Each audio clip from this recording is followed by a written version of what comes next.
Have you been using Claude, ChatGPT, or Gemini every single day and still feel like you're using a small piece of what they can actually do? Because most of the time, the problem isn't the tool, it's the way you're talking to it. I'm James Sheckett. I've worked at the intersection of entertainment and technology for over a decade, previously at YouTube, Google, and Disney, with experience in both the business and performance side. I'm sharing how to upgrade the way you create, work, and live in an ever-evolving AI world. Stick around, because by the end of this video, you're going to have 5 prompts written out word for word that you can copy and paste straight into your AI of choice in the exact order to run them. So you walk away with one complete plan improvement workflow to get the most out of AI. Without applying these techniques, you're more likely to get surface level responses. They're average, and you never actually get to the version that would move the needle for you. I discovered this system the hard way, just from building with these tools over and over, and the thing I realized is the upfront investment of having a really critical, brutally honest conversation with the AI before you start is super valuable. That one move saves you a huge amount of time later down the road. So here are the 5 prompts I use in order. The first one is what I call the brutal coach. Instead of asking AI for advice, assign it a role with brutal honesty. You can copy this prompt exactly and then switch to the voice mode setting to talk with it for faster and more natural communication. So here's the prompt. Based on everything you know about me, act as my brutally honest entrepreneur coach. Ask me questions one at a time until you diagnose the one mindset block holding me back.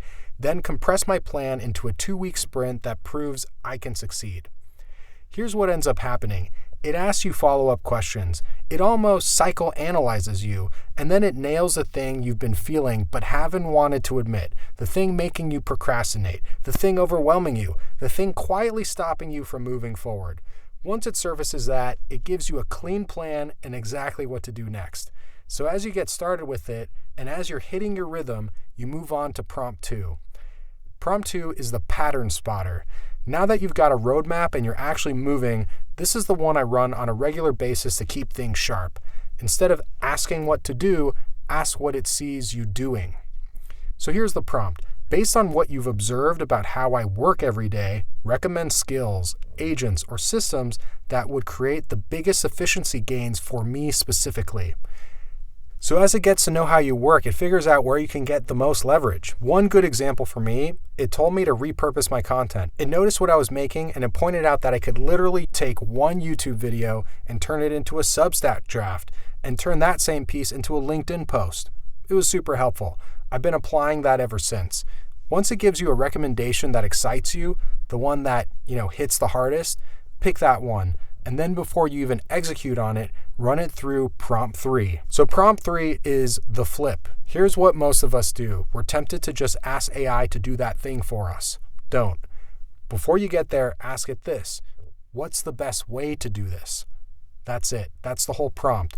Let it do some of that thinking because it actually understands its own ecosystem and the tools it's connected to, and reason through a really strong method to help you execute.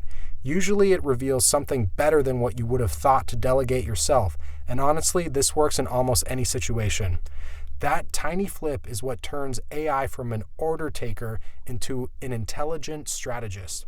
You get a recommendation and the reasoning behind it, instead of one rushed execution. Once it gives you the approach you like, don't stop there. Push it another level deeper with prompt 4, the self-critic. Instead of accepting that first answer, force a second pass. So here's the next prompt. What would you do differently and better?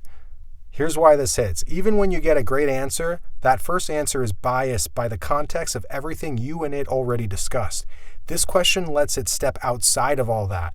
It takes another pass at the whole plan from a different angle. I've had amazing refinements come out of this. Real enhancements that the first round didn't give me. It's the move when you want it to think outside the box and come up with something better than its first take. When you think you've landed on the final version from that, that's when you run prompt 5, the Pre Mortem. This one really takes things to a whole new level. Instead of asking if the plan is good, assume it already failed. So here's the prompt. It's 6 months from now and this plan failed catastrophically. Walk me through what went wrong in order of likelihood. Then rebuild it to prevent the top 3 failures from happening. This is great because it surfaces the highest likelihood risks for why your plan could actually fail.